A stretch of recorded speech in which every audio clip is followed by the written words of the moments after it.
Muchas gracias. Muy buenas tardes. Yo voy a tener que hablar portuñol, que es español como Fonsi, despacito. Despacito, para que puedan entender todo. El de Bolivia siempre. Sí. Sí. Gracias, presidente, por esta invitación. Gracias, Patricia, porque estábamos en el muro de Berlín. Me enteré allá de cómo trabaja por Venezuela y queremos que todo Venezuela viva libre de muros de opresión que conculcan libertades, que pisotean derechos, que trituran la democracia.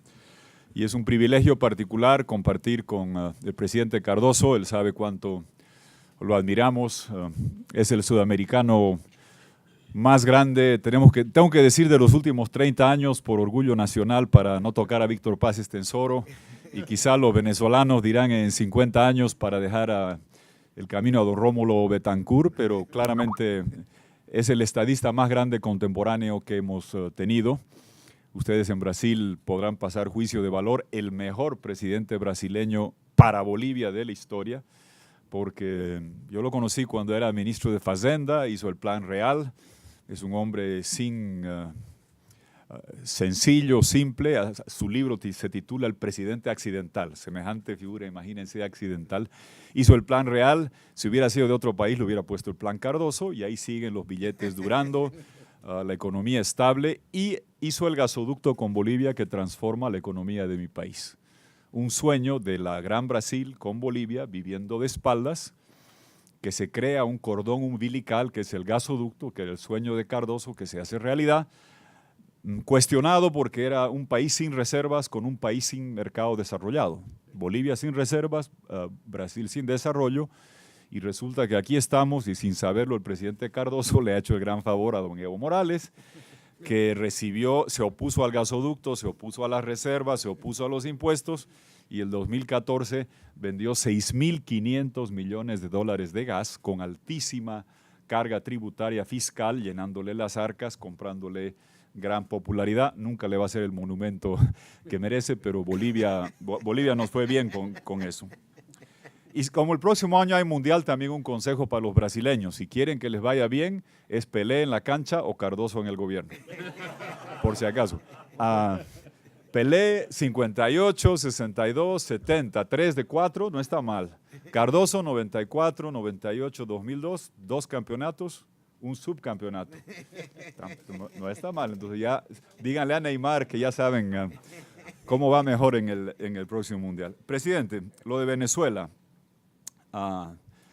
Venezuela es la tragedia más grande de la historia de América Latina. No existe parangón.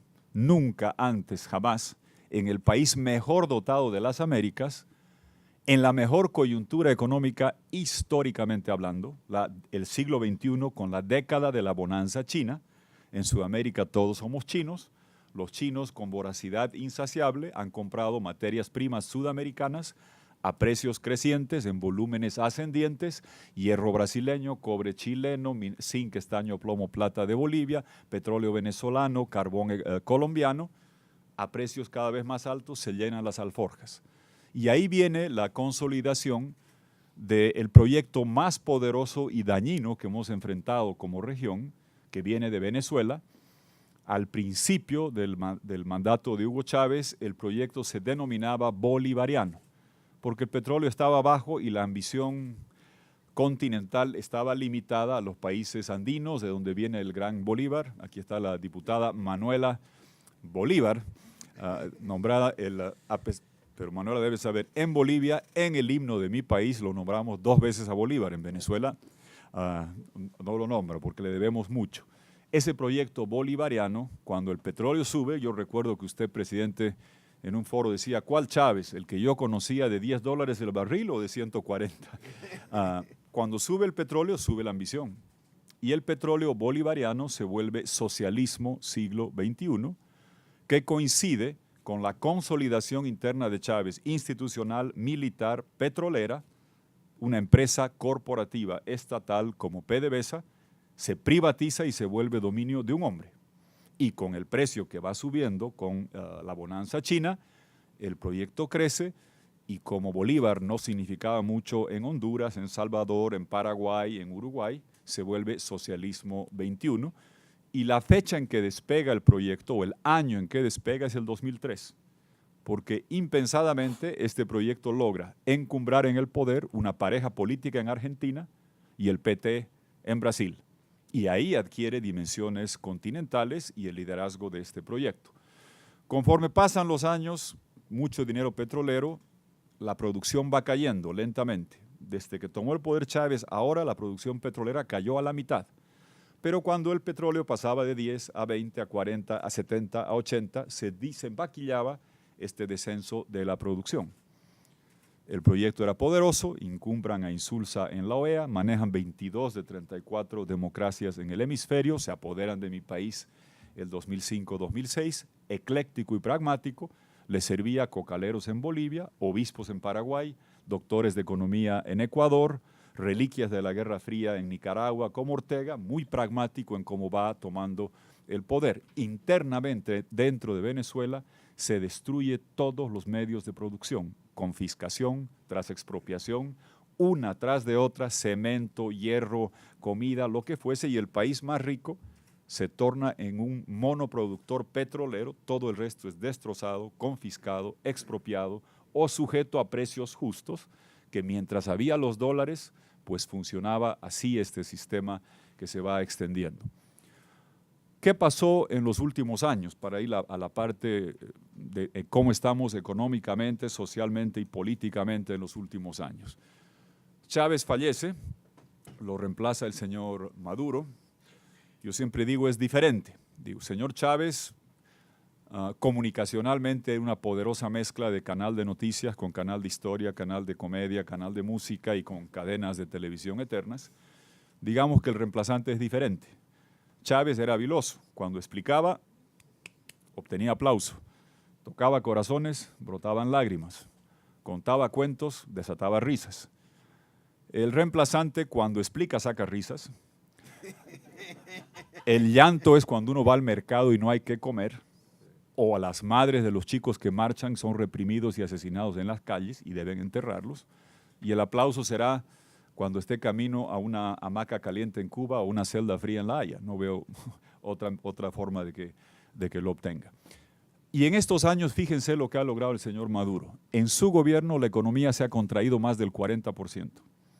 Tiene la inflación más alta del planeta, dejó atrás a Zimbabue. La contracción económica de más del 40%, tasas de criminalidad escalofriantes, devaluación recurrente frecuente. La vida les van a contar cómo es la vida en Venezuela de una madre. Una señora tiene que hacer colas interminables en el mercado, en el día de la semana que por el dígito de su carnet le corresponde, está en la cola más tiempo que si hubiera un concierto de Roberto Carlos, la marcan como ganado, cuando entra el anaquel está vacío, en el camino la inflación le devoró la cartera, cuando sale los ladrones la asaltan, cuando llega a su barrio, en la petropotencia tienen que cocinar a leña, el hijo de la vecina se ha muerto de malaria, el hijo de la otra vecina está comiendo de la basura, ha retornado la difteria. En la tierra más rica de las Américas, esa es la realidad cotidiana que enfrentan los hermanos y hermanas de Venezuela. Ante esa catástrofe, miren, algunos indicadores, es imposible comprender la dimensión de la locura y el desquiciamiento. La única manera, miren, vamos a hacer un par de comparaciones. ¿Cuánto cuesta aquí la gasolina? Hecho el 3.70. Reales y algo. 3.70 decía, Dr. Google decía Sí. 3.70. No, siempre tiene razón. Dr. Google decía 3.70. Imagínense, la gasolina 3.70, a 3.20, $1.10, digamos, el litro. En Venezuela vale 6 bolívares. El tipo de cambio real en la calle está en 40.000. Para que tengamos, esto requiere ir ampliando los ceros en el cerebro. Por un milésimo de dólar, no un centésimo, un milésimo de dólar compro 7 litros. Entonces, para un litro en Venezuela, si cruzo la frontera y lo traigo a Brasil, la ganancia es de 1 a 7.700. Por eso tienes un Estado narcocriminal gobernando Venezuela, porque a todo le han encontrado el negocio a costa de explotar y que la gente sufra. La cocaína traída de Colombia, revendida, vale varias veces. La gasolina que la llevas a Colombia u otro país, tienes márgenes de 1 a 7.700. El dólar en el Banco Central Si eres amigo de los criminales que gobiernan ese país, te lo dan a 10 bolívares, en la calle 40.000. Estás hablando de 1 a 4.000. No hay hedge fund en Nueva York, ni private equity fund en el mundo que dé esos niveles de ganancia descomunal. ¿Y quién maneja el negocio? Los criminales, porque no es que una persona puede llevar 1 litro. Ahí viene la corrupción de militares, policías y la contaminación institucional de esta debacle económica que se ha causado en Venezuela con las secuelas humanitarias. ¿Qué ha pasado políticamente? Ante esa situación, la gente protesta. ¿El gobierno qué hace? Los elementos centrales de la democracia, instituciones independientes, prensa libre y derecho a hacer oposición, los ha destrozado. Las instituciones copadas y trabajan para el gobierno. No es que no existen, son ramales del gobierno, la justicia, la fiscalía, la defensoría del pueblo. La prensa no es que no existe, existe y trabajan todos para el gobierno. Por eso los venezolanos son campeones mundiales del uso de redes. Yo creo que Nicolás Maduro es socio o tiene acciones en el IPO de Twitter, de Instagram, de YouTube, porque todo venezolano que se precie de tal presidente anda con su tubito, con 3 celulares, ¡pum! Facebook Live, YouTube, Instagram, ¿no? Todos andan, porque es la única forma de comunicarse, porque los medios han sido tomados y conculcados. Y la oposición, salvajemente criminalizada, y perseguida, y destituida, y sacada de cancha. Es dura la situación, y aquí hay ejemplos. Alcalde de Latillo, votado, fiera política. Yo sé que de aquí a 20 años, cuando yo esté jubilado, y espero estar la 10ª parte de lo bien que está el presidente Cardoso, que no sé con qué agua se baña porque se mantiene impecable y con la lucidez impecable. Iremos a visitar, ellos estarán algún día en lugares importantes en Venezuela. La lucha en Venezuela hoy tiene la vertiente principal, son la generación que se llama 2007, que es el año del iPhone, que son ellos, David Smolansky, Manuela Bolívar, Pizarro, Mejía, son los que le ganan a Chávez el referéndum con el precio del petróleo alto, porque cerró un canal de televisión y quizás el elemento motriz era resistir a ello. Ahora, bueno, ya no son jóvenes universitarios, son alcaldes, son diputados, perseguidos, exiliados por un gobierno que ha desatado una persecución atroz, feroz. Concluyo con 2 ideas de qué está pasando, qué es lo que ha sucedido ahora. El golpe continuado final viene de diciembre de 2015 para adelante.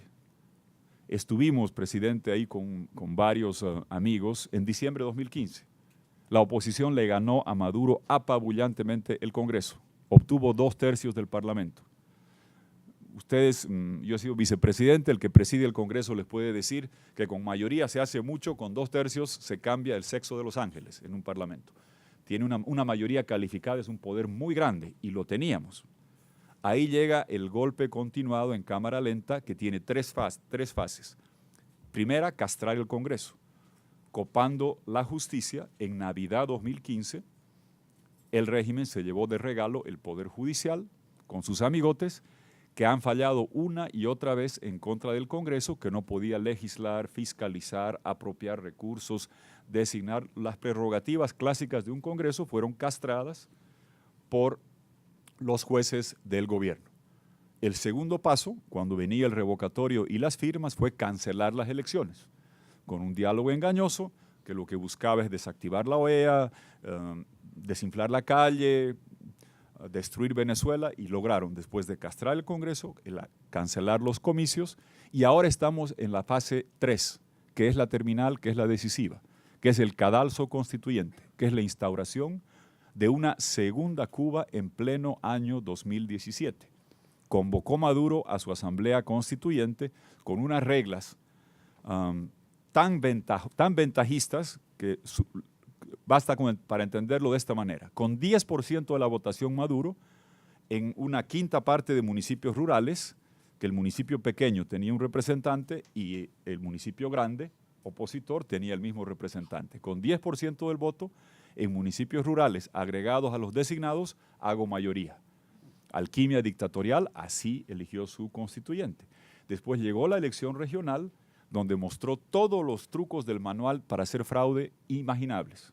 Estuvimos en julio, una maravillosa consulta popular, movilización cívica ciudadana, 8 millones de personas movilizados. El gobierno sabía dónde está la oposición, ellos los votitos que tienen y todos los fraudes que uno se puede imaginar, cambiar la papeleta, votar varias veces para ellos, trasladar votantes del gobierno, todos los trucos los hacen para las elecciones regionales, que sé que causaron cierta decepción porque develó que algunos integrantes de la oposición preferían arrodillarse por un cargo que luchar por la democracia. La verdad, quizás a esta asamblea constituyente le acuñaron un término, le dijeron la prostituyente. Yo creo que fue prostituyente y purgante. Prostituyente porque mostró quiénes estaban prostituidos, que es bueno si uno quiere luchar por la democracia, y purgante porque permitió purgar factores que no estaban comprometidos con la lucha. Concluyo en esta intervención de algo que van a tocar al final. Aquí está el embajador. ¿Qué se puede hacer de parte de la comunidad internacional? Internamente tiene que continuar la lucha, la resistencia dentro. Mire, hay una competencia entre ahora y, digamos, junio a octubre del próximo año que es decisivo. ¿Por qué? Porque entre junio y octubre del próximo año llega, ¿te acuerdas cuando estábamos, Patricia, en Berlín? Yo decía, todo el mundo habla del de Corea del Norte, ¿no? El loquito, el Rocketman y su ICBM. Yo les decía más bien, hay que mantener el ojo en CBM. Colombia, Brasil, México eligen entre junio y octubre. Es más de la mitad de América Latina, 2/3 partes de la economía de la región. América Latina es una entelequia, pero si me preguntan qué es Brasil, Colombia, México. Y se elige entre junio y octubre. Esa es la ventana de oportunidad para determinar si en Venezuela la dictadura con su ANC, Asamblea Narco-Cubana, va a lograr consolidar una segunda Cuba y un poder tiránico antes de que quiebre la macroeconomía porque la balanza de pagos está al borde de reventar. Tiene que hacer pagos este jueves de $1.200 millones. No tienen dinero. Se han robado y despilfarrado 18 años de ingreso. Se han robado los ahorros, los derechos especiales de giro del Fondo Monetario, los han retirado, el oro se lo han ignorado a Deutsche Bank, prepagos de Dominicana a Jamaica, han hecho los bonos de hambre con Goldman Sachs a 30 centavos el dólar, se están robando ya el pasado, el presente, el futuro. En Venezuela dicen están raspando la olla, pues ahora están raspando la olla, vendiendo la olla, hipotecando los cubiertos. Ya no saben qué hacer, tienen una crisis de balanza de pagos que es terminal. La pregunta es, esa crisis terminal, que va a causar más hambre, más desolación, más dificultades, ¿se lo va a llevar al gobierno por delante o van a lograr consolidar la dictadura total, plena, que es una segunda Cuba en estos meses que se vienen? No tienen para pagar. De parte de la comunidad internacional, concluyo con esto, ¿qué es lo que se debería buscar hacer? Estaba pensando las 4 cosas y cómo hago. ¿Qué podría hacer Brasil? Y aquí está. Ahí está mi conclusión. Aquí está Brasil. Muy bien, aquí está. Manuela Bolívar, ¿qué queremos en la tierra de Bolívar? Libertad, ¿no es cierto? En la tierra de Bolívar, libertad. Las 4 cosas están en el medio, para que no se olviden, sobre todo para Itamaraty, le regalo después mi regalito. ¿Qué haría? Y entiendo las dificultades que Brasil enfrenta, pero créame que sin Brasil esto no funciona. Y voy a proponer después esto, quién es el tridente que puede ejecutarlo. R, reconocer. A, aislar. S, sancionar y investigar. Esas son las 4 cosas que debe hacer la comunidad internacional.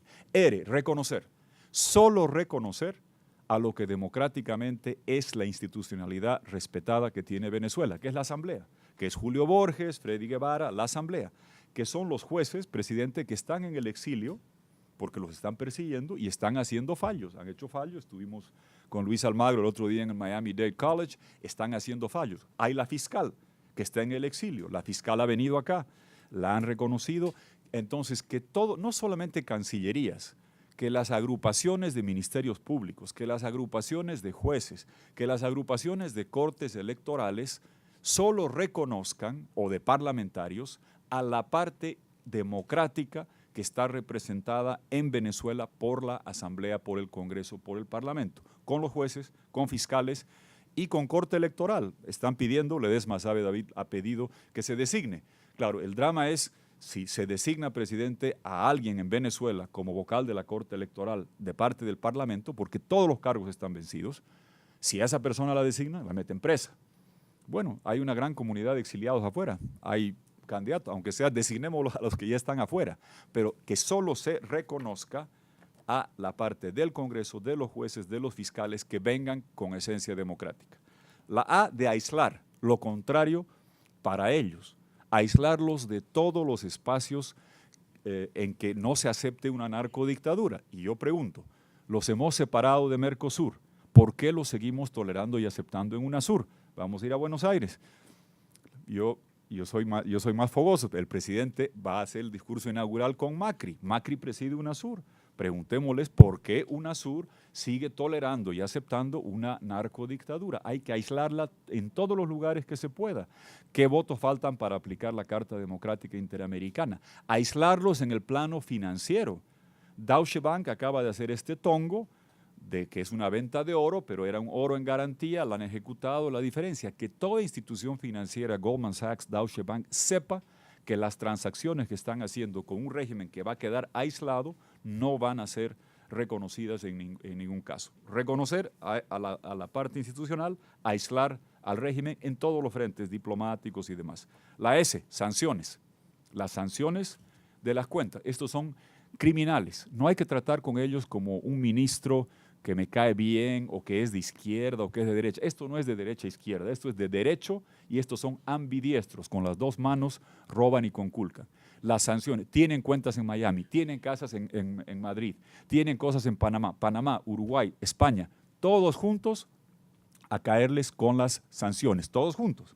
Porque si solo le hacen en Estados Unidos, se van a España. Si los agarra de España, se van a Panamá. Todos juntos, que no haya un lugar donde puedan esconder los dineros mal habidos. Y las investigaciones. Son crímenes de lesa humanidad que se están cometiendo.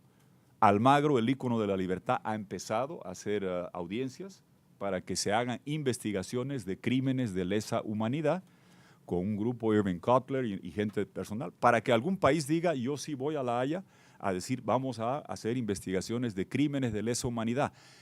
Es imposible tratar a estos señores como si fueran unos políticos que están yendo por el mal camino. Son un grupo criminal y deben ser solo reconocidos los demócratas, aislados los criminales, sancionados e investigados hasta el final. Concluyo con lo siguiente, de cómo podríamos impulsar esto. Yo entiendo las dificultades que tiene Brasil, poco tiempo para una elección. Claro, si en BCM, Brasil, Colombia, México, la FARC entra en Colombia, gana López Obrador en México y vuelve Lula en Brasil, que Dios nos agarre confesados. Ya me preocuparía. Y si Maduro sigue, bueno, ahí va a venir don Evo Morales, que está aduciendo que el derecho a ser tirano es un derecho humano para postular por cuarta vez y quedarse para siempre. Si todo eso pasa, yo ya estaré encarcelado, sancionado, inhabilitado. Por eso hacemos la lucha. Pero es imprescindible tener campeones que hagan esta lucha. Y yo acá, en este lugar, ante el estadista más grande que ha tenido Sudamérica, propongo que necesitamos un tridente. Mercosur, un tridente del Mercosur. Mercosur en integración comercial no funciona, es un chiste. Es puro retórica discursiva. En el único lugar que ha funcionado Mercosur muy bien es en la delantera de Barcelona. Messi, Neymar, Suárez. Funcionaba una maravilla. Bueno, ahora yo quiero hacer el tridente de la democracia. Messi, Neymar, Suárez, Argentina, Uruguay, Brasil. Muy bien, Macri, el argentino, está fortalecido, está fuerte, vamos a ir a verlo, muy bien. Luis Almagro, el uruguayo que mete goles por la democracia, implacable, sigue informe uno tras otro, mostrando, desnudando y haciendo la radiografía de todo lo que está pasando. Pero el tridente no funcionaba sin Neymar. Yo sé que ya se fue a París, pero no importa. ¿Y quién tiene que ser el otro del tridente? Pues qué bien que nombramos oficialmente al hombre más grande de Sudamérica, Cardoso, para hacer un tridente Macri, Almagro, Cardoso, para aplicar la estrategia a Brasil y ayudar a que Venezuela recupere democracia y libertad. Muchas gracias.